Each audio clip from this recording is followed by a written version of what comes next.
20 litre दूध देणारी गाय आहे आणि तिला आपण 40 लिटर दूध देणाऱ्या बुलचं जर सिमेंट सोडलं तर ती दूध किती देणार आहे?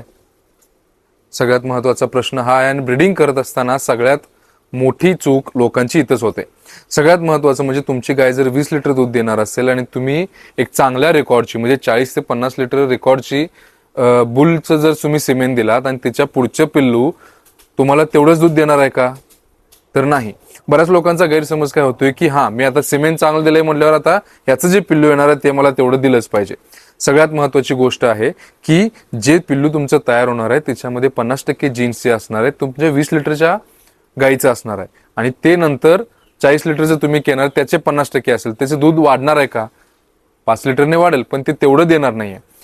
याच्यामध्ये मग काय करायला लागेल? याच्यामध्ये जर तिला 40 लिटरला न्यायचं असेल तर आपल्याला काय करायला लागेल?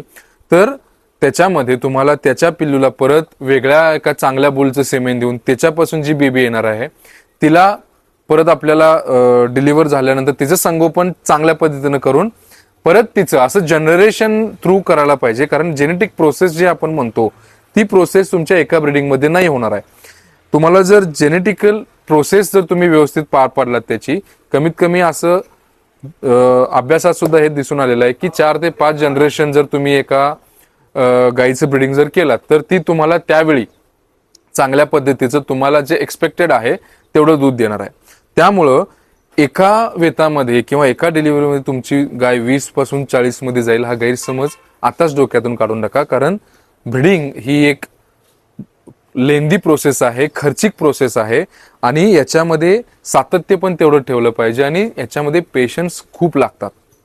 आणि माझा अजून एक सल्ला आहे की जे नवीन दूध व्यवसायामध्ये उतरलेले किंवा उतरणार आहेत किंवा आत्ता चालू केलेत त्यांनी ब्रीडिंगच्या मागे आत्ताच न लागता आधी ब्रीडिंग बद्दल माहिती पूर्ण घ्या. आपला व्यवसाय एका स्टेजला घेऊन जावा. प्रॉफिटमध्ये आल्यानंतर मग ब्रीडिंगकडे जा. आणि जे आता सेट आहेत त्यांना सुद्धा एक विनंती आहे की तुम्ही सुद्धा ब्रीडिंगकडे जाण्याचं पॉझिटिव्हली लक्ष द्या. कारण आता जनावरांचे रेट जे वाढत आहेत ना ते ह्याच गोष्टीमुळे वाढत आहेत. कारण प्रत्येकाला डायरेक्ट दूध देणारी गाय किंवा डायरेक्ट दूध देणारी म्हैस पाहिजे आणि डिमांड जास्त असल्यामुळे सप्लायला तशा गायी किंवा म्हैशी अवेलेबल नाही आहेत. त्यामुळे रेट वाढायला लागलेत. त्यामुळे रेट वाढणं किंवा कमी करणं हे सुद्धा आपल्या हातात आपण घेतलं पाहिजे आणि त्या दृष्टीने या व्यवसायाकडे बघितलं पाहिजे आणि हा व्यवसाय वाढवला पाहिजे. धन्यवाद.